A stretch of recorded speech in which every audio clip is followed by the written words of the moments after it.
Je travaille sur la chimie du végétal.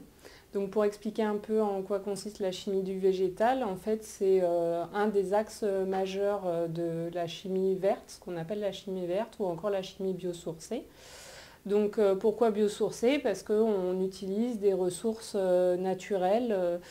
Ça peut être de la paille, ça peut être des cultures dédiées. Donc bien sûr maintenant on travaille sur des ressources qui ne sont pas d'origine alimentaire pour ensuite produire justement tout type de produits tels que des polymères.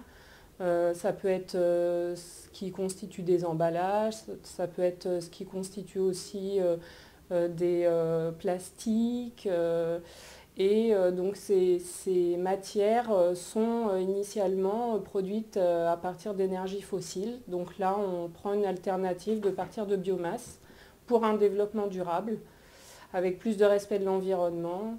Dans le cadre de la chimie du végétal, on peut imaginer élargir beaucoup plus le type de produit à convertir.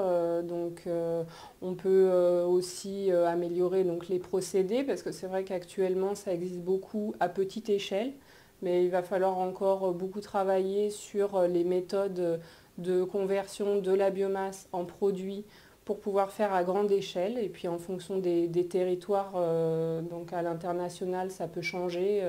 Les biomasses peuvent être différentes. Et puis bon, il y a aussi donc, tout cet aspect de développement durable et de réduire les coûts, aussi tout ce qui est transport.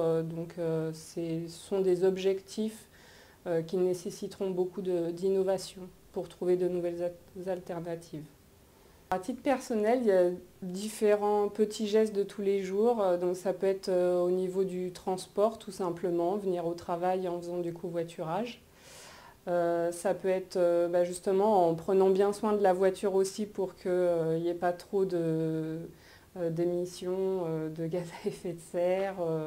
Voilà. Et puis il y a aussi l'aspect alimentation, d'essayer de consommer le plus de produits locaux, ce qui permet de réduire aussi les transports dus à si vous achetez justement en dehors de la France ou du local.